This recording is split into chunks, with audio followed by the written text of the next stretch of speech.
Hey everyone, welcome to Whispers in the Dark. Tonight's story is one of those nightmares that starts with laughter and ends with the kind of silence that makes you check the locks twice. All right, get comfortable. Let's begin.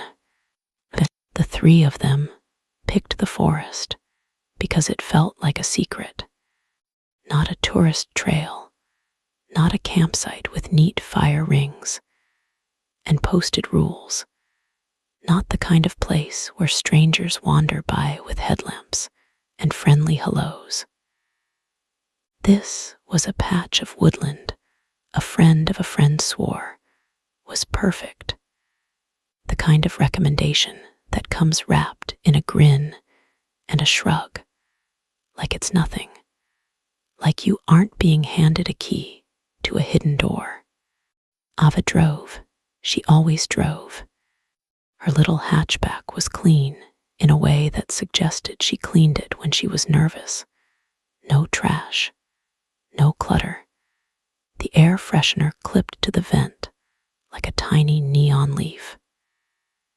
She had a careful face, thoughtful eyes, tidy brows, lips that pressed together when she was deciding whether to say what she was thinking.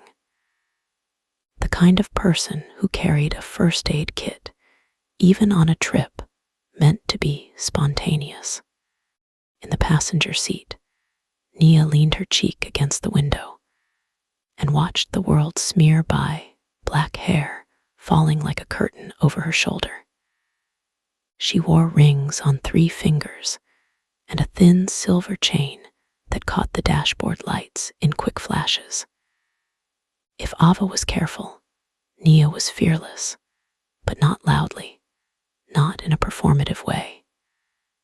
Fearless like she'd already survived things she didn't talk about. The sort of fearless that came from learning the worst could happen, and you could still keep walking. In the back seat, Jess was a burst of warmth and motion, talking, laughing, fiddling with the zipper of her hoodie, passing snacks forward like she was hosting a party in a moving car. Freckles scattered across her nose and cheeks.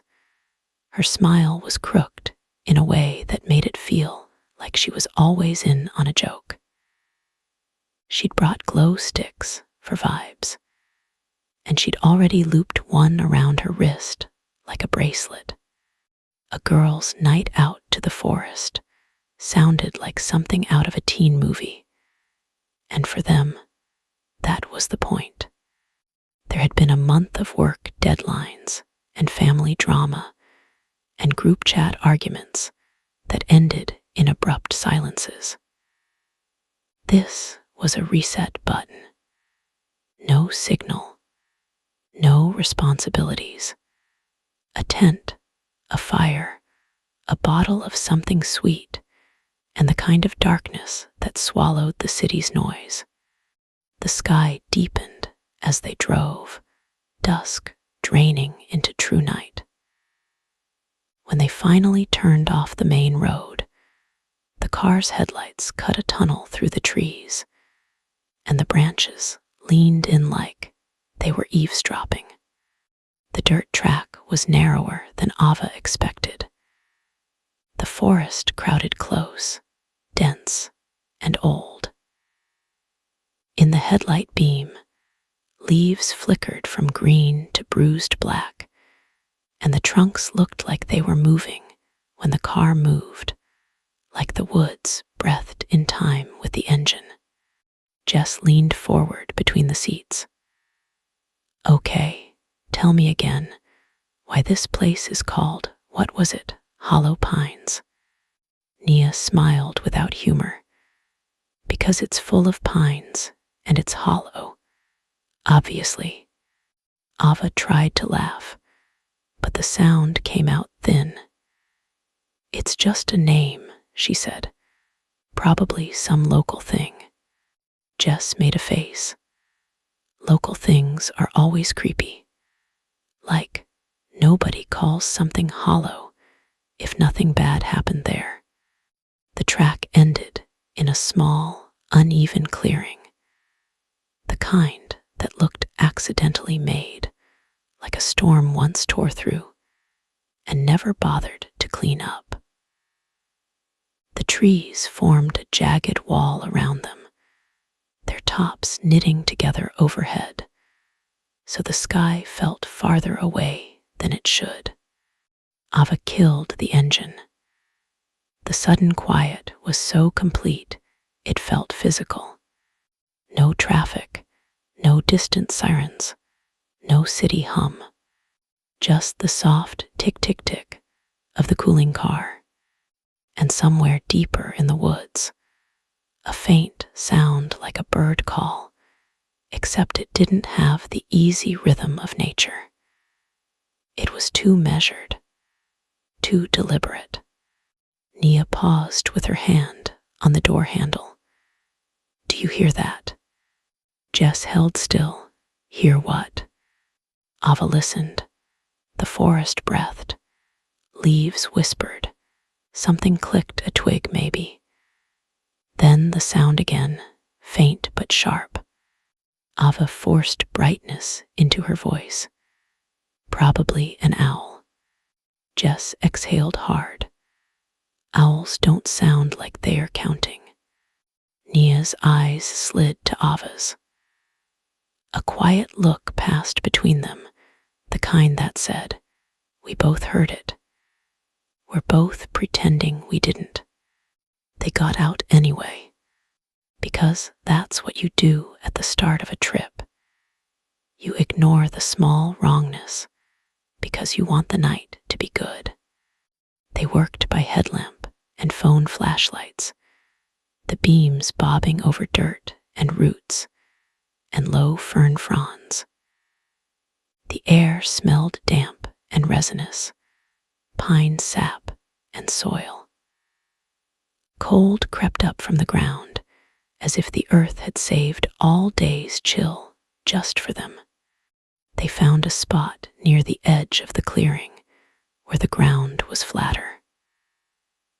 Ava and Nia wrestled the tent poles into place, while Jess narrated the process dramatically, like she was commentating a sporting event. And Ava goes in, "Oh, she's fumbled the pole, no, wait. She's recovered Nia with the clutch hook, ladies and gentlemen. We may actually have shelter tonight."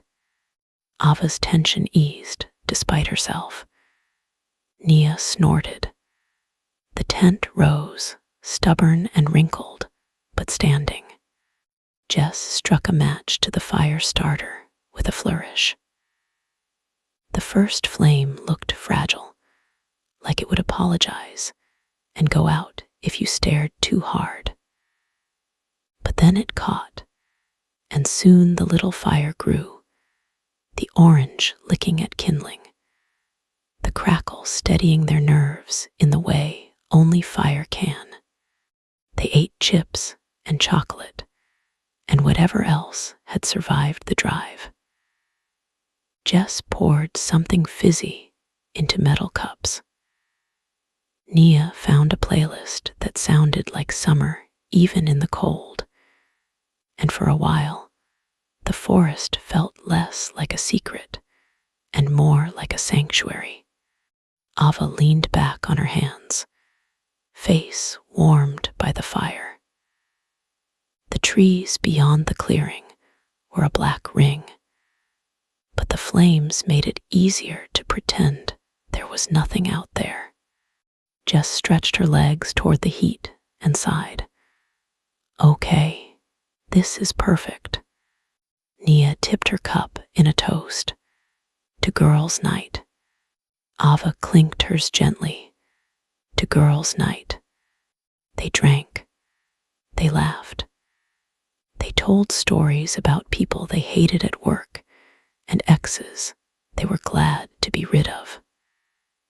Jess did an impression of her boss that made Nia laugh hard enough to choke. And then, because the night always has to tip, doesn't it? They heard music, not from Nia's phone.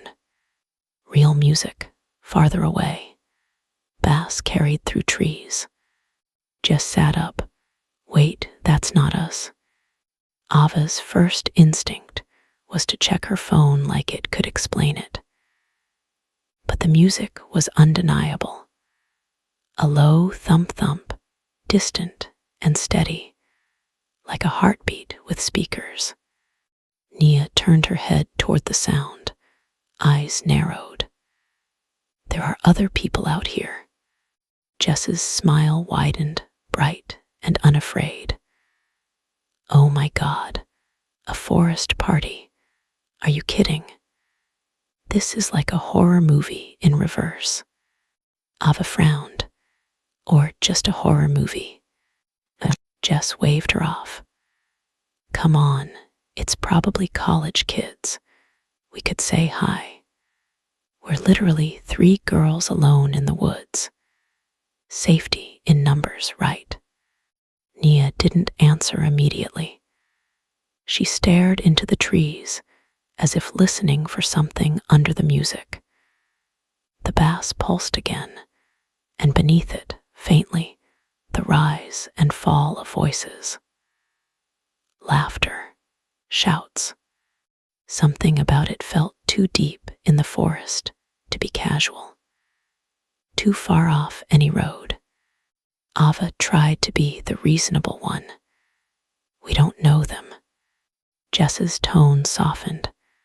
We can just look. If it's weird, we leave. Nia shrugged like she'd already decided. We're curious. Admit it. Ava hated that she was. Hated that the thought of other people made the darkness feel less heavy. So they left the fire burning low and followed the sound.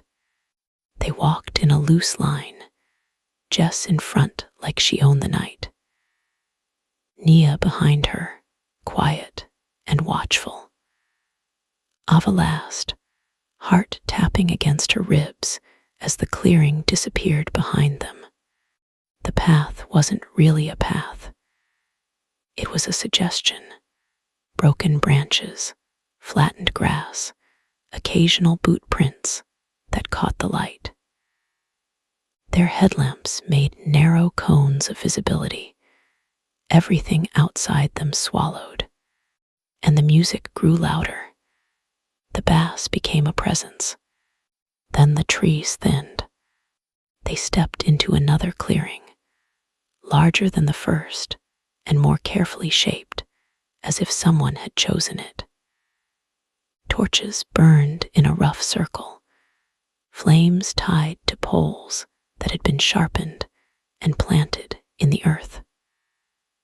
A bonfire roared at the center, higher than their shoulders, sparks spiraling up like frantic insects. Around it danced a group of people, maybe 15, maybe 20. In the firelight, faces gleamed. Bodies moved in loose, joyous rhythm. Someone wore glitter on their cheeks. Someone else had a crown of leaves like they'd raided a craft store and the forest at the same time. A portable speaker sat on a stump, its lights blinking like a tiny artificial heartbeat. Jess let out a breathy laugh. Okay, this is actually kind of amazing. Ava's shoulders loosened a fraction.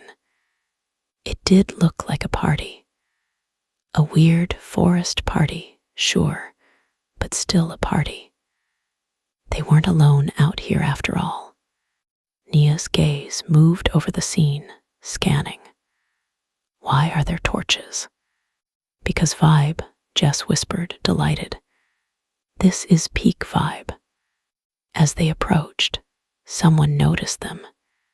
A tall woman with hair shaved on one side turned, her face lit orange and gold. She smiled wide, like the sight of new people was the best gift the the night could offer. "Hey," she called, voice bright over the music. "You found us." Jess lifted a hand. "We heard the music." The woman laughed and came forward, arms open like an old friend. "Come on in, I'm Mara." Jess introduced herself quickly. Nia gave her name with a cautious smile. Ava followed, a beat behind. Mara's eyes lingered on each of them, not in a predatory way, more like she was taking inventory of their energy. Then she stepped aside, sweeping an arm toward the fire. "We don't get many wanderers," she said, "but we love it when people join. The more, the warmer." Ava opened her mouth to ask something. "Who are you?" "Why here?" But Jess had already stepped into the circle, drawn by the heat and the music. Someone handed Jess a drink in a plastic cup that smelled like fruit, and something sharper underneath. Jess accepted it without hesitation. "Do you have water?" Ava asked, immediately regretting how mom-like it sounded. Mara grinned. "Of course, we've got everything." Nia accepted a cup too, sniffed it, then took a cautious sip.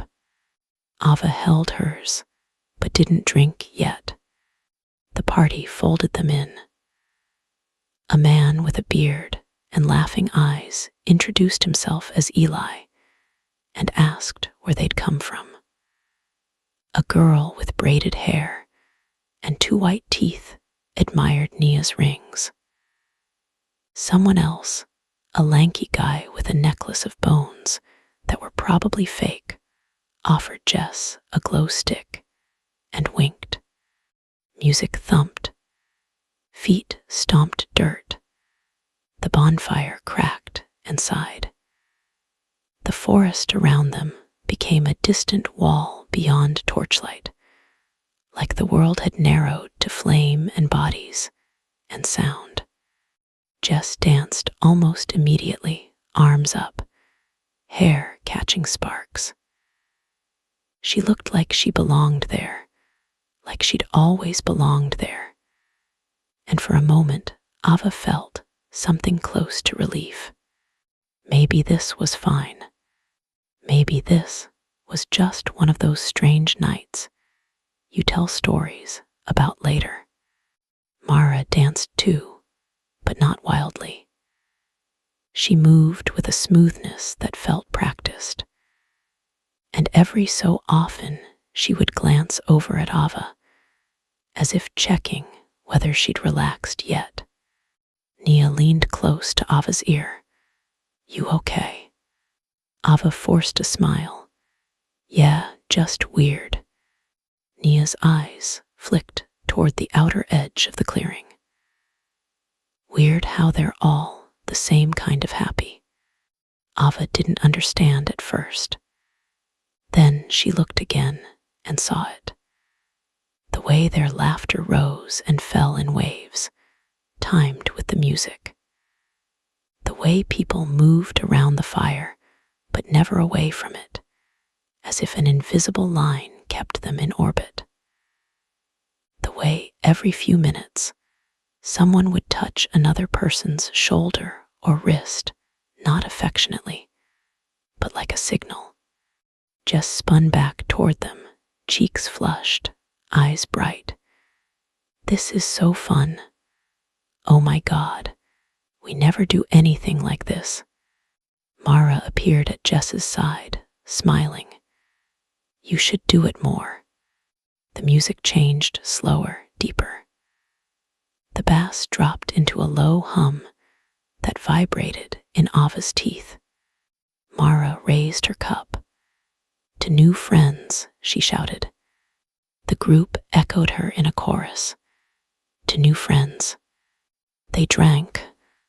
Ava took the smallest sip, just enough to be polite. The taste was sweet at first, then bitter at the back of her tongue, like crushed herbs. Her stomach tightened. Nia took another sip and frowned slightly, like she'd noticed the same bitterness. Jess, already halfway through hers, didn't seem to care. People danced. The night moved. Time loosened. At some point, Ava realized the speaker wasn't the only sound. Under the music, there was another rhythm, a soft, repetitive clack, like wood striking wood. She turned her head and saw, near the far edge of the torch circle, two people tapping sticks together in a steady pattern. They weren't dancing. They weren't talking. They were watching the fire. Clack, clack, clack. Ava's skin prickled. She leaned toward Nia. Do you see that? Nia followed her gaze. Her expression changed, subtle but immediate. Yeah. Jess stumbled into them, laughing. Guys, come dance. You're being statues. Ava tried. She did. She moved her feet. She smiled. She let Jess pull her closer to the fire. The heat was intense now, almost too much. The flames roared and snapped, and the smell of smoke clung to their hair. Mara's voice floated near Ava's ear. You're tense. Ava flinched, just not used to this. Mara's hand touched Ava's elbow. Her fingers were cool despite the fire. Let it go. Tonight is about letting go. Ava's mouth went dry. Where are you all from? Mara's smile didn't change, but something in her eyes did, like a curtain shifting. From here, she said simply. Ava laughed awkwardly. No, I mean like town. Mara leaned closer. The firelight made shadows in her face that looked too sharp. From the woods, from the old places, from the parts of the world people paved over and pretended were gone. Nia appeared at Ava's side as if she'd sensed the shift. We should head back, Nia said casually, but her voice had tightened. Jess blinked, confused. Why? Ava opened her mouth and realized she couldn't find the words. Her tongue felt thick. Her thoughts came slower, as if she'd waded into syrup. Oh no. She looked at her cup. The little remaining liquid glimmered like melted candy in the firelight. Nia's pupils seemed a little too wide too. She swayed once, catching herself. Jess laughed again and swayed with them. But her laugh sounded different now, slower, softer, like it had been drained of its edges. Mara lifted her hands, palms out, like calming them. You're safe, she said. We take care of our guests. Ava tried to step back. Someone bumped her, no, not bumped, stopped her. A man she hadn't noticed before stood behind her, smiling. His face was painted in dark lines that made his features look longer, hungrier. He held a length of rope loosely in one hand, as if it were casual, as if rope belonged at a party. The bass dropped again, and just like that, the music cut out. The sudden silence was worse than noise. It made every crackle of flame too loud, every breath too obvious. Ava's heart thudded. Mara's voice carried in the quiet. It's time. No one cheered. No one questioned. They moved the way a flock moves, together, unquestioning, fluid. Jess blinked slowly. Time for what? Mara's smile widened until it looked painful. For the part where we stop pretending. Ava tried to run. Her legs didn't obey properly. The ground tilted. Her body felt half a second behind her intentions. She stumbled, and hands caught her many hands, gripping her arms, her shoulders. Not rough enough to bruise immediately, but firm, practiced.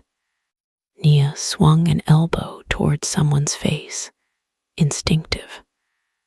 Her elbow connected, and the person's head snapped back. For a split second, hope flared in Ava's chest. Then something slammed into the back of Nia's neck. An arm, a club, a blunt force. Nia's knees buckled. Jess made a soft sound, not a scream, more like a confused whine. Guys, stop. Her drink cup dropped, splashing sweet liquid into the dirt. Ava fought, but her grip on reality felt loose. Mara stepped close and looked into Ava's eyes like she was studying an insect. Don't waste your strength, Mara murmured. We need you intact. The word intact made Ava's stomach flip. They dragged them, not far, just to the edge of the clearing, where the torches burned lower and the shadows thickened. There, half hidden beneath branches and hanging cloth strips that fluttered like dead leaves, was something Ava hadn't noticed when they arrived. A structure, not a cabin, not a tent, a frame of lashed wood arranged in a crude arch, decorated with strings of charms. Feathers, teeth, tiny bones, dried herbs bundled in twine. A smell hung there, stale smoke and iron, and something sour beneath, like old meat left too long. Ava's panic sharpened, cutting through the drugged haze.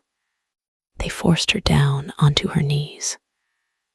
Rope bit into her wrists as they bound her hands behind her back, quick and efficient. Another rope looped around her torso, pinning her arms. Jess was sobbing now, quiet, shocked sobs. Her freckled face smeared with tears and ash as they tied her to. Nia fought harder. Even dazed, she kicked and twisted, snarling curses. It took 3 of them to hold her. Someone laughed right in her face, high, delighted, wrong. You're spirited, the laughing person said. He'll like that. Ava croaked. Mara crouched in front of Ava, close enough that Ava could smell her breath, herbal, bitter. We don't call him by small names, Mara whispered. But yes, him. Ava tried to pull away, but the ropes held. She felt the coarse fibers scrape her skin. Around the bonfire, the group rearranged. The joyful chaos of dancing had become a circle, ordered, deliberate. Some held torches.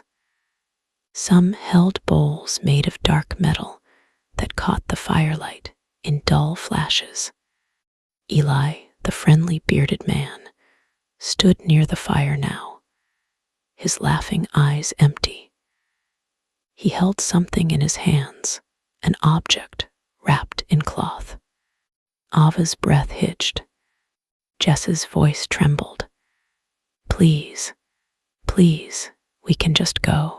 We won't tell anyone. We'll just. A woman with braided hair slapped Jess across the mouth, hard enough to snap her head sideways. Jess cried out, muffled by the ropes. The woman's smile was serene. "No," she said softly, like correcting a child. "You won't go." Mara stood and lifted her arms. The circle quieted completely.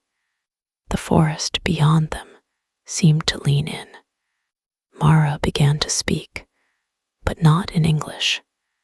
The words rolled out of her in a rhythm that made Ava's skin crawl, syllables thick and wet. As if her tongue had learned shapes human mouths weren't built to make. Others joined in, voices layering, the sound rising and falling like waves. It was Latin. It wasn't anything Ava recognized. It sounded like hunger given language. Naharu vel shath omira ex. The chant tightened the air. Ava could feel it in her teeth, vibrating like the bass had, but deeper, older. Nia's head lifted. Her eyes were wide now, fully awake despite whatever they'd been drugged with. She looked at Ava, and in her gaze there was a clear message. Stay alive. Jess trembled violently. A whimper caught in her throat. Ava tried to move her wrists, to loosen the rope. It only dug deeper. The chanting grew louder. And then, as if responding to a cue, someone dragged a huge stone basin closer to the fire. The basin's inside was stained dark, old marks that looked like rust. Ava's stomach lurched. She didn't want to know what it was. Eli stepped forward, unwrapping the cloth in his hands. Inside was a mask.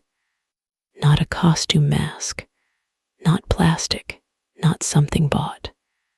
It looked like it had been made from layered bark and dried hide, stitched together with black thread. 2 eye holes gaped in it like wounds. Symbols had been carved into the surface, spiraling patterns that made Ava's eyes slip when she tried to focus on them. Eli lifted it reverently. The circle's chant shifted, the pitch lowering. Mara spoke over it, voice clear. "We feed the roots," she said. "We pay what's owed. We keep the old bargain." Ava's voice shook. "What bargain?" Mara turned her head slowly toward Ava, smile returning like a blade. "This forest is hungry," she said. "It always has been, but hunger can be guided." Someone laughed, several someones. A chorus of laughter that sounded like it came from too many throats. It didn't carry joy. It carried anticipation, the kind you hear in a crowd right before a trapdoor opens. Mara continued, her words almost tender. "The city takes, the roads cut, the lights drown out the stars, so we give back. We give what the old places recognize." Her eyes glittered, warmth, breath. Ava's blood ran cold at the word breath. The chanting began again, louder, faster. Somewhere in the trees, something answered. Ava couldn't see it. She just felt it, a shift in pressure, like the air had become thicker, as if the forest itself had leaned closer. The bonfire flared, sparks spiraling wildly. Jess let out a thin, terrified scream. Mara's head snapped toward Jess, and her smile became thrilled. "Yes," she whispered. "Yes, you feel it." 2 cult members. Ava couldn't think of them as partygoers anymore. They weren't people in her mind. They were shapes, grabbed Jess by the shoulders and hauled her up. Jess kicked weakly, sobbing, trying to bite, but she was shaking too hard. They dragged Jess toward the stone basin. Ava's brain screamed at her body to move, but she was pinned. "No," she gasped, voice breaking. "Please, please." Mara didn't look at Ava. "Keep them quiet," she said. Someone grabbed Ava's hair and yanked her head back. Pain flashed white. A cloth pressed over her mouth, smelling of smoke and bitter herbs, and muffled her sob into something animal. Nia surged again, snarling around her own gag, because now they'd gagged her too. A strip of cloth tied tight behind her head. She thrashed so hard the rope creaked. The group laughed at her struggle. Not in mocking bursts, but in that same unified rhythm. Laughter that rose and fell together like they were practicing it. Jess was forced down on her knees near the basin. Mara approached, slow, ceremonial. Eli held out the mask. Mara took it and turned it in her hands like she was admiring art. She spoke again in the demonic language, those thick, impossible words. And as she did, the torch flames leaned toward her as if pulled by her voice. Then she placed the mask over Jess's face. Jess's scream turned into a muffled howl, and the sound that followed was worse. A low, wet, straining noise that did not come from Jess's mouth. It came from behind the mask, as if something else was trying to breathe through her. Ava's stomach twisted so hard she thought she'd vomit. Tears poured down her cheeks into the cloth. The circle's chant rose to a fever pitch. The bonfire snapped and roared, and for a brief second, Ava saw shapes in the flame that didn't belong there, thin, reaching silhouettes that looked like hands. Mara placed her palm on Jess's head, holding the mask in place. "Open," Mara whispered, voice trembling with ecstasy. "Open to him." Jess's body jerked. Once, twice, then went strangely still, like a puppet whose strings had been yanked tight. Ava's vision tunneled. She couldn't watch. She couldn't not watch. And then, just as Ava thought her mind would splinter, chaos cracked the ritual open. Nia somehow managed to twist her wrists, using the friction of rope against her own ring. Ava saw the movement, Nia's fingers working desperately, sawing the fibers. A thin line of blood appeared where the rope scraped, but Nia didn't stop. She freed one hand. In one ferocious motion, Nia ripped off her gag and spat. The spit hit the face of the person crouched beside her. That person recoiled, startled. Nia slammed her freed fist into their throat.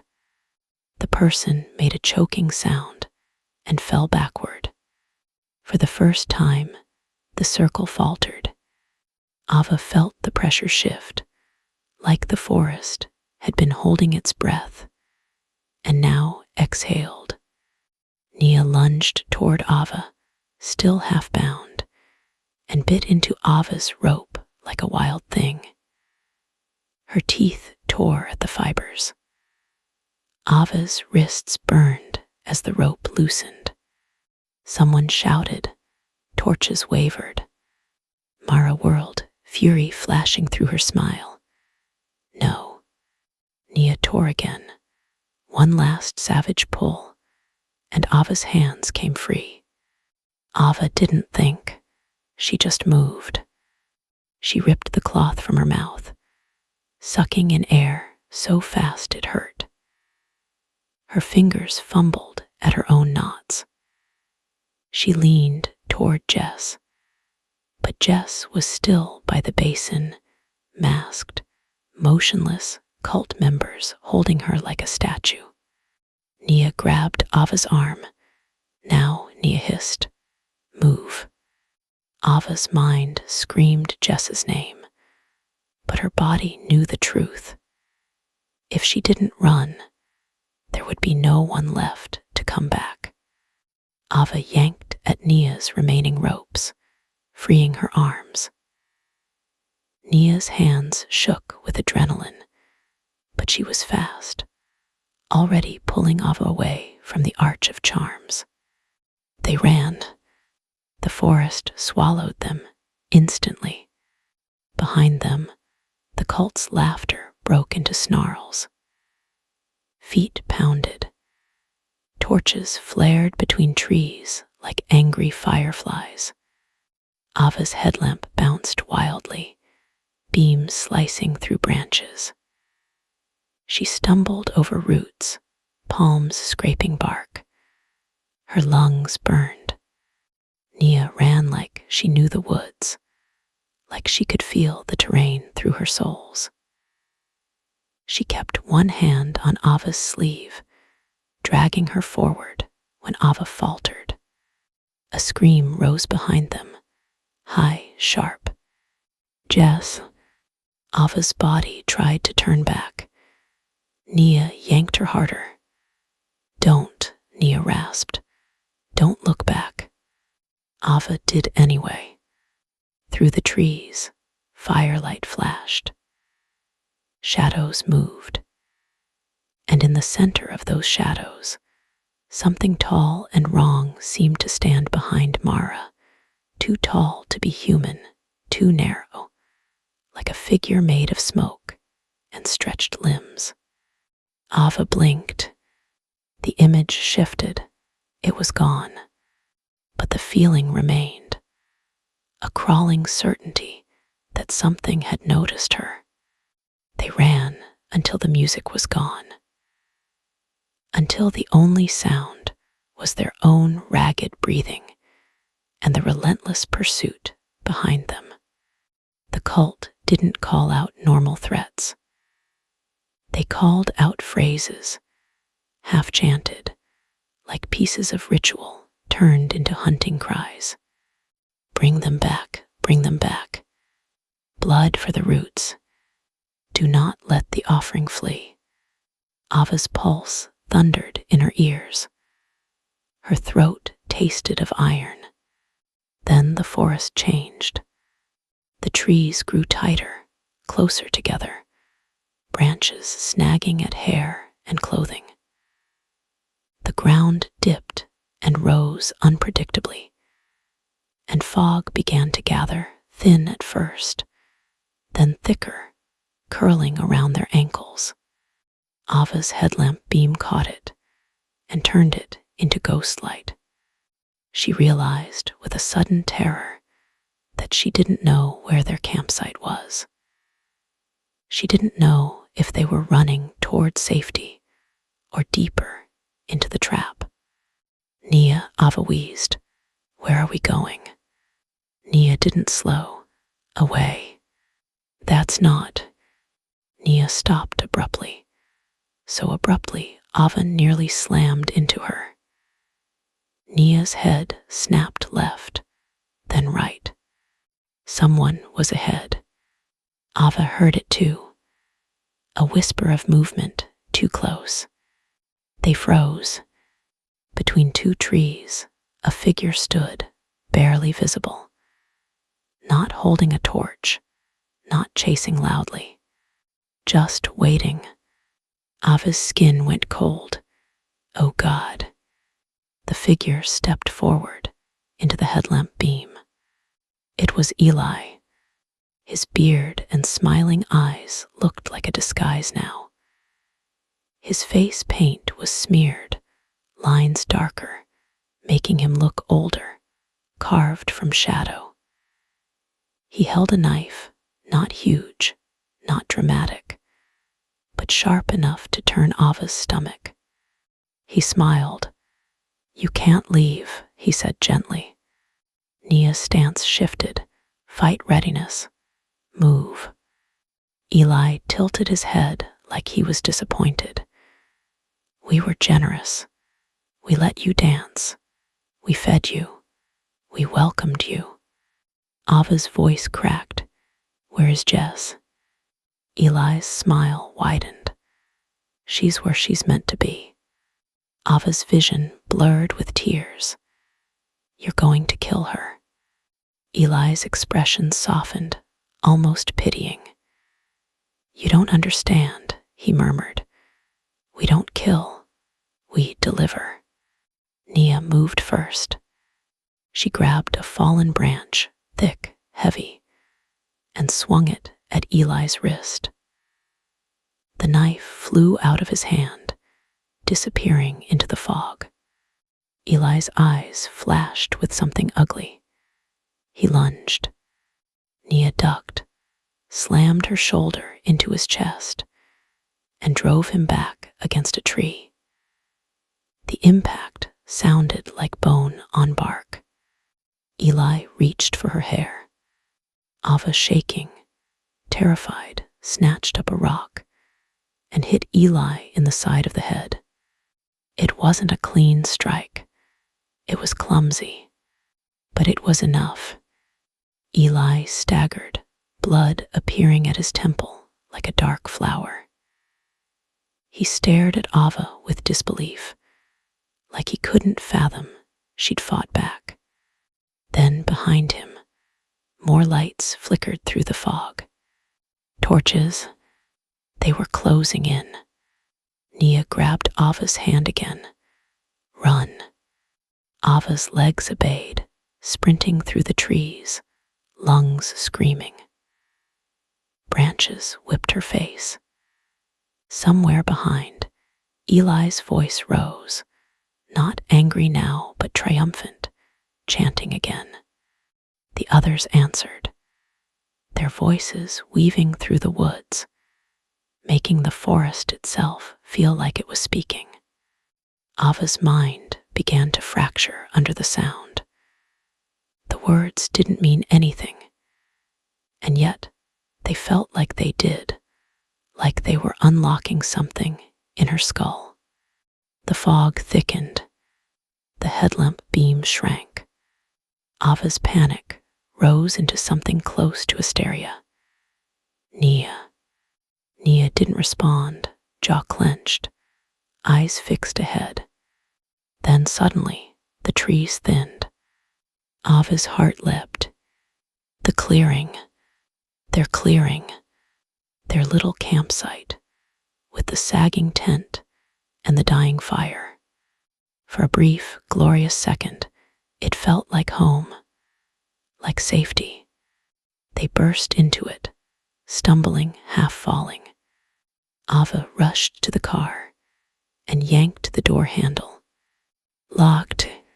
Her keys were in her backpack. Her backpack was in the tent. Nia darted to the tent, ripping the flap open, hands shaking as she grabbed bags and flung them aside. Keys. Ava's hands fumbled too, tearing through fabric. The flashlight beam jumped wildly. Behind them, the chanting grew louder.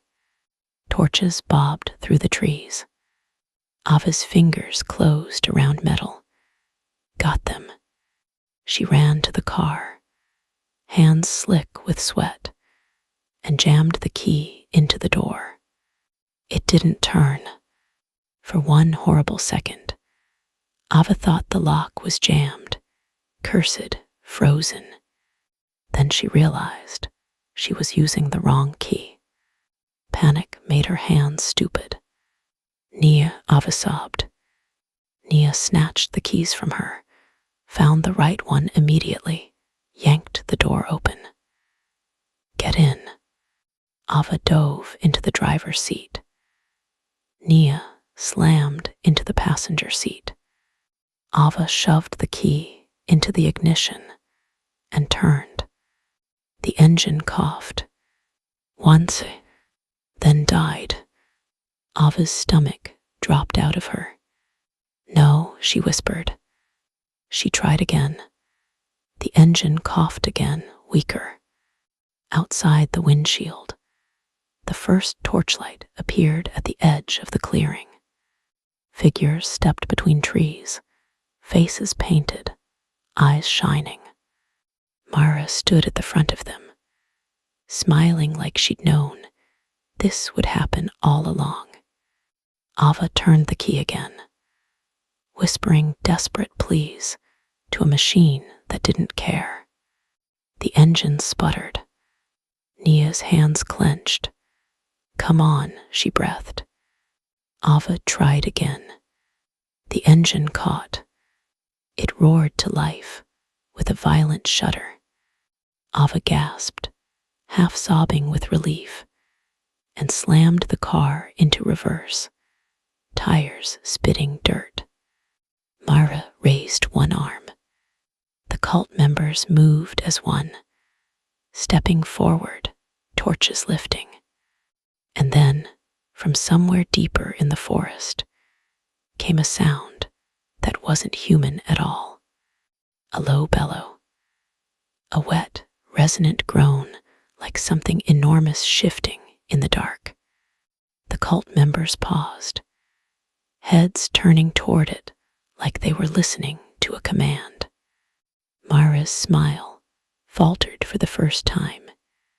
Ava didn't wait. She spun the wheel, revering blindly, branches scraping the car's sides like claws. Drive, Nia shouted.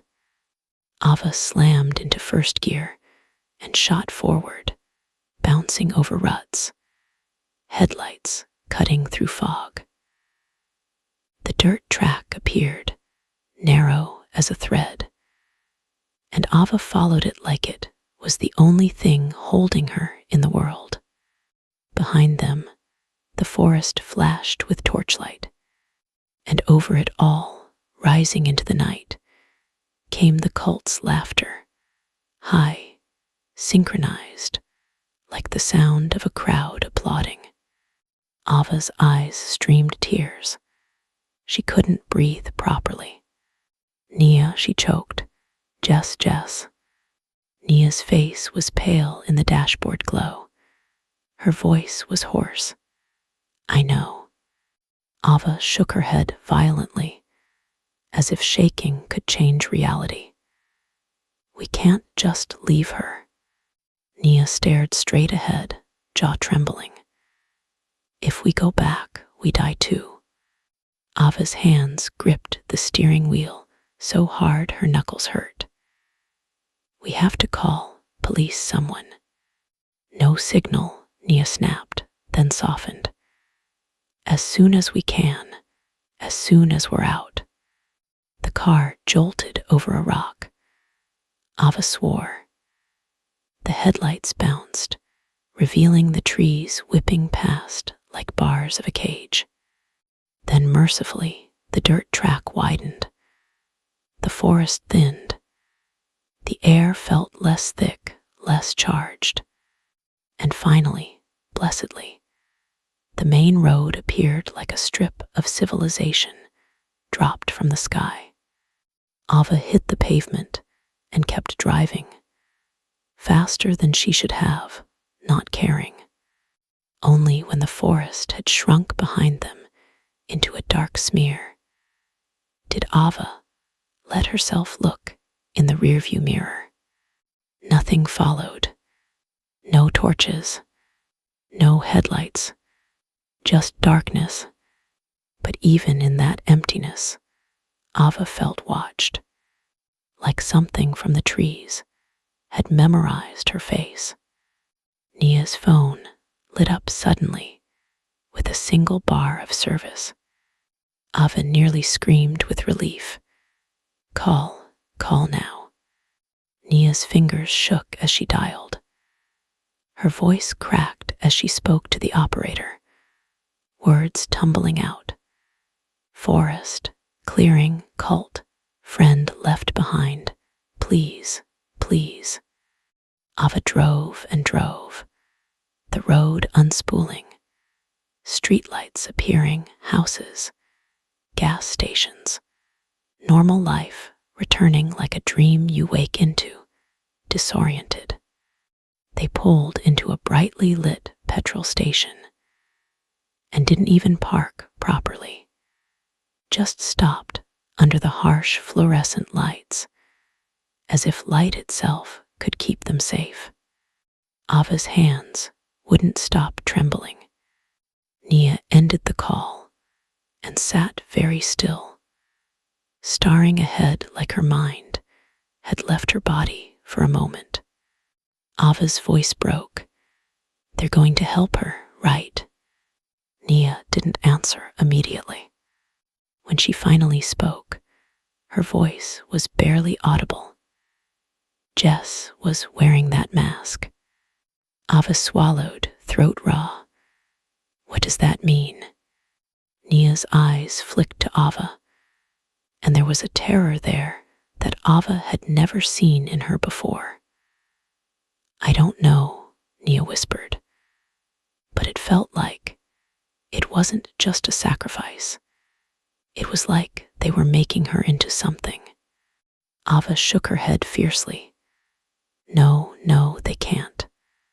Nia's gaze dropped to her own hands. Rope burns circled her wrists like bracelets she didn't want.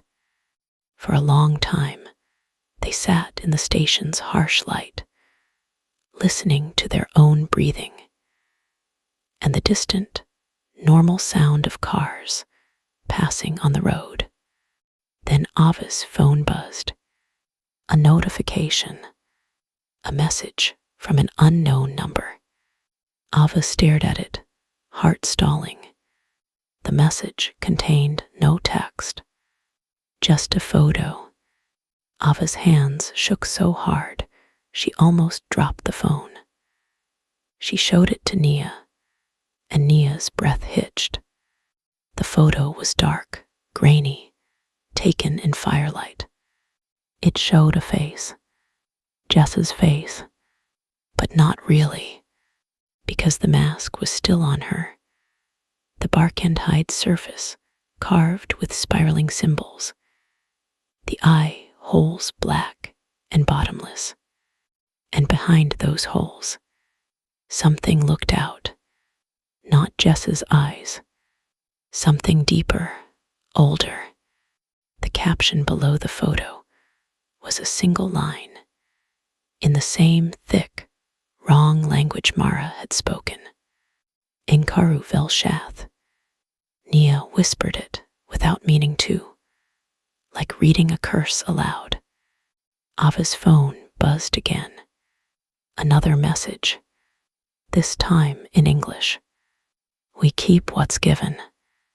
Ava's breath came in shallow, broken gasps. She looked around the petrol station, wildly at strangers buying snacks, at a man filling his tank, at a woman scrolling on her phone. Normal people in a normal place. None of them knew that just beyond the edge of their light, something still reached.